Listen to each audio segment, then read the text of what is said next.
তার দয়া লাগছে, জিজ্ঞেস কি খবর, তুমি কে, কেন কাঁদবে? আমি একটা যুবতী মেয়ে, এই আমার এই অসুবিধা এই অসুবিধা, আমার বাড়ি নাই, ঘর নাই, আমার নিজের সম্ভ্রম রক্ষা করা কঠিন হয়ে গেছে, আর আমার কেউ বিয়া শাদী করেন না। আমি সুন্দরী বটে, কিন্তু আমি বিয়া শাদী পাইতেছি না, মা নাই, বাপ নাই, টাকা নাই, পয়সা নাই, খুব পেরেশান আছি, ইত্যাদি ইত্যাদি ইত্যাদি ইত্যাদি যা আছে।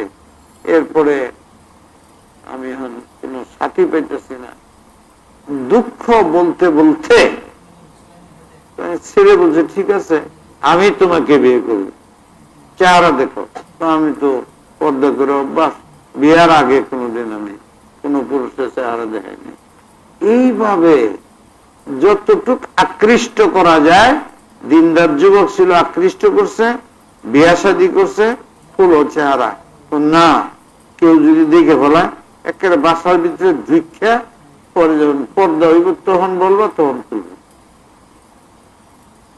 বিয়া শাদী করে লয়ে গেছে, মা বাপ তো আগেই খেয়েছে, হ্যাঁ, তাদের জিজ্ঞাসা বিয়া করলে, পরে চেহারা খুলছে, 80 বছর বয়স, অন্ধ, অন্ধ, কানে শুনে না। এই দেখে এখন যে মা বাপ কিরম খেলছে বুঝতেই পারে, বাড়িতেই পারবে। কিন্তু এই যুবক ধৈর্যের সাথে ওর সাথে জীবন করেছে। ওই কিতাবটির নাম করলাম, এর মধ্যে মুজিবুল বুলদান ওয়াকারের মধ্যে লিখছে যে মাঝে মাঝে স্বামীকে মারতো, সে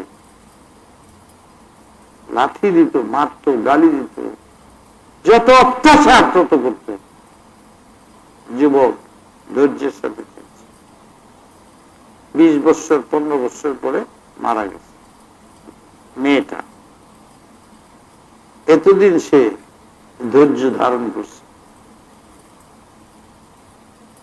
এরপরে সে বিবাহ করবে, এর আগে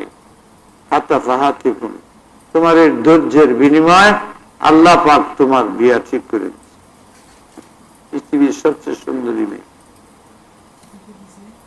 দেখা যায় যুবকরা চেষ্টা করলে ধৈর্য ধারণ করতে পারে, মহিলারা চেষ্টা করলে তরবিয়ত পেলে এমন মহান মহিলা হইতে পারে।